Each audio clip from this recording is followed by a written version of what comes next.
Now that's a proper change in scenery.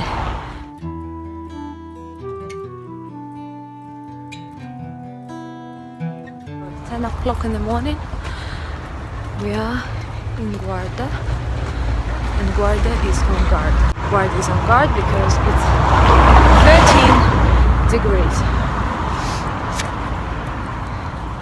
Now that's what I call change in weather and climate and location. Welcome to the highest city in Portugal. And of course, since we're talking about Portugal and Guarda is the highest city in this country, it will involve lots of climbing, going up and up and up, so better be prepared. We are almost at the city center. It is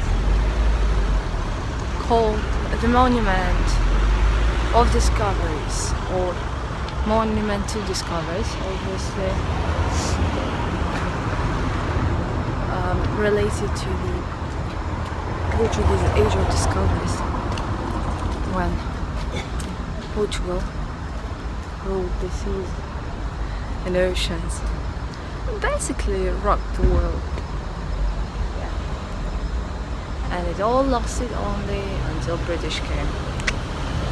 Guarda was founded in the 12th century by the second Portuguese monarch, and as its name suggests, it was a primary line of defense for Portugal. It is known that there used to be some iron mining, but now, of course, nothing. That's what it is. Guarda is known for its ski resort and for the fact that it is actually the highest city in Portugal, because it is about 3,500 feet high, or more than 1,000 meters, and the Tower of Menage is consequently the highest point in Portugal, mountains notwithstanding, of course. Now I'm definitely much happier camper because I had some breakfast and it's getting warmer. Well, I'm getting accustomed, so straight to the point, meaning to the highest point in Portugal. Didn't see any tourists. Most of them are just moving across to get to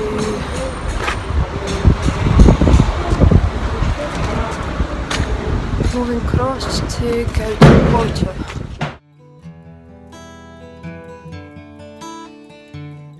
Look at this woman. Who is that sexy lady? We're halfway there, upstairs. Upstairs, upside. Going to the castle. Well, they call it the castle, but it's more of a tower, because that's everything that is left from the whole architectural complex. Still, old habits die hard, so they call it a castle or castello. Right here, up there, do you see it? Yes, the highest point in the highest city of Portugal. Let's go and see. And that's the Portuguese style castle. The tower is closed for visitors, so not get inside, just appreciating the outer picture and moving on.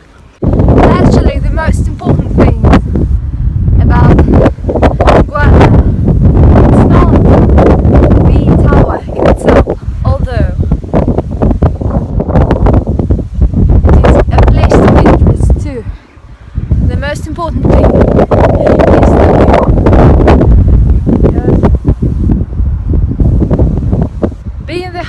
point, you can definitely see it, don't you?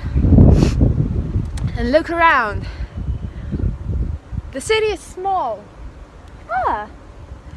Alternative energy. Actually, the whole place is quite ecologically friendly, and they even have a famous ski resort here, but I can't get there, so I have to satisfy myself with trees and views. Now, back to the city. I mean, to the main part of it.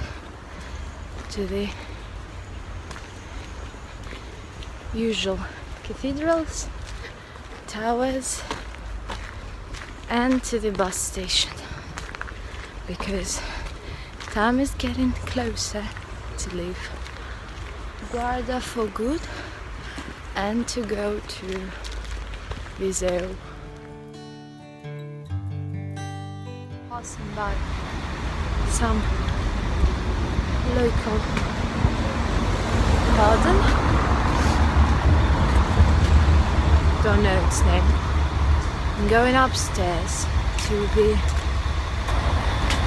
Torre dos Ferreiros, if I pronounce it correctly. On the right hand, there is the local Museum of Guarda. That's the church, Igreja da Misericórdia. Yeah, did I pronounce it correctly? And now for this church, going to see the next one. I had this genius idea that in order to go to the other side, you should just go through the tower. Yeah, that's where we're not going, and that's where we go.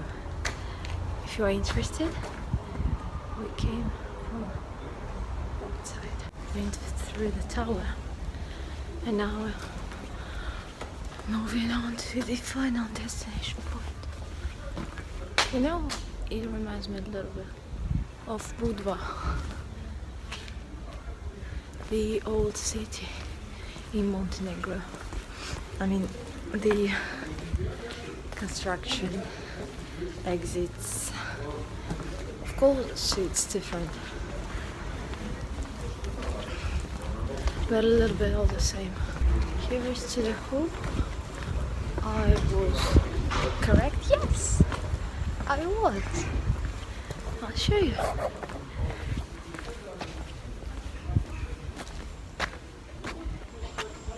Here we go.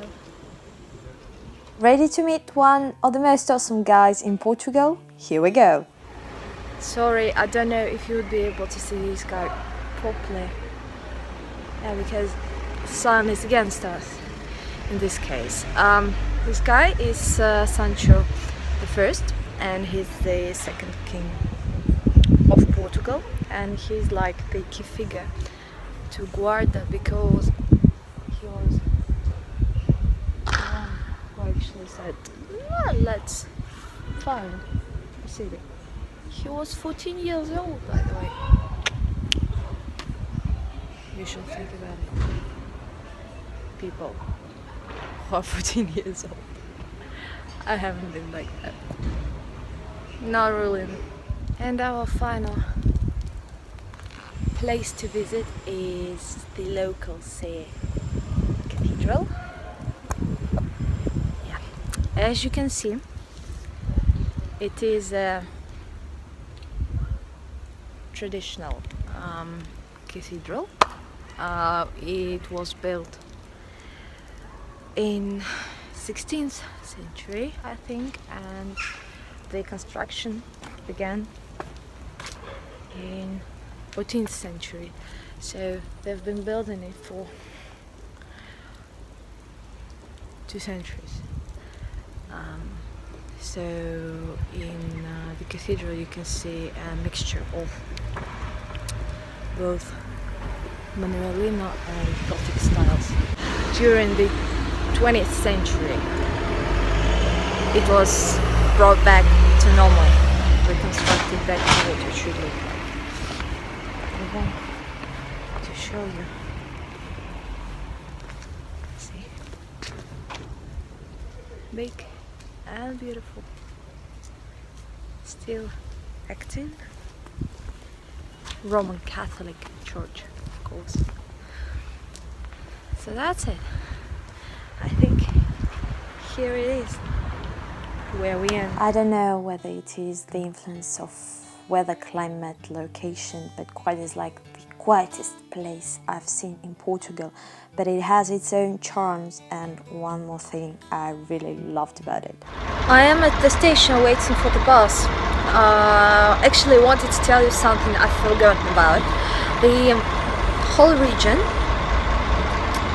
is located in the mountains, which are called Serra da Estrela, and in Serra da Estrela they make cheese, not in the mountains themselves, but the region is famous for its cheese, and it's actually called Queijo da Serra. Yes, and in Guarda they have a festival dedicated to cheese, and I bought some for my mom. And believe me, this cheese is really worth organizing a festival in its name. But right now we leave Guarda and travel through smoke and fog and to Viseu. Between Sierra do Caramulo and Sierra da Estrela, between Aveiro and Guarda, right in the middle of the famous dual wine region, lies Visu.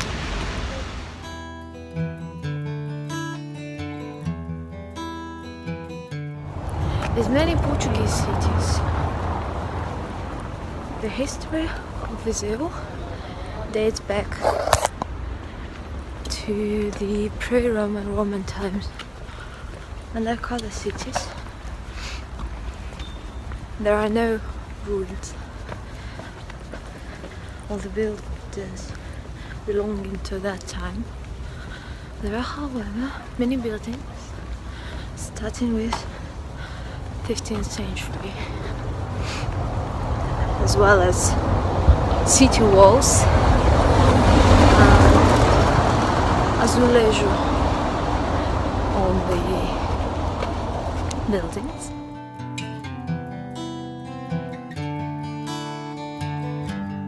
This is the Cathedral, built in the 12th century.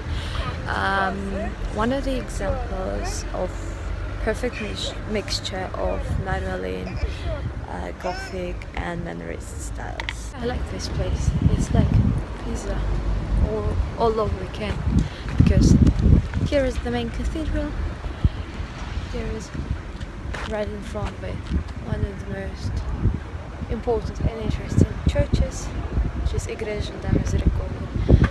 And there is the museum of their local celebrity and renowned Portuguese painter, Vasco. And there, like there, behind me, panoramic view of the city. There are not as many tourist attractions and sightseeing points in the north of Portugal, but seriously, the region is better known for its wine, and the vineyards are completely superb, so if you're a fan, you better come here and see them. Whereas I'm just exploring and enjoying the views, which are completely different from the southern parts of the country.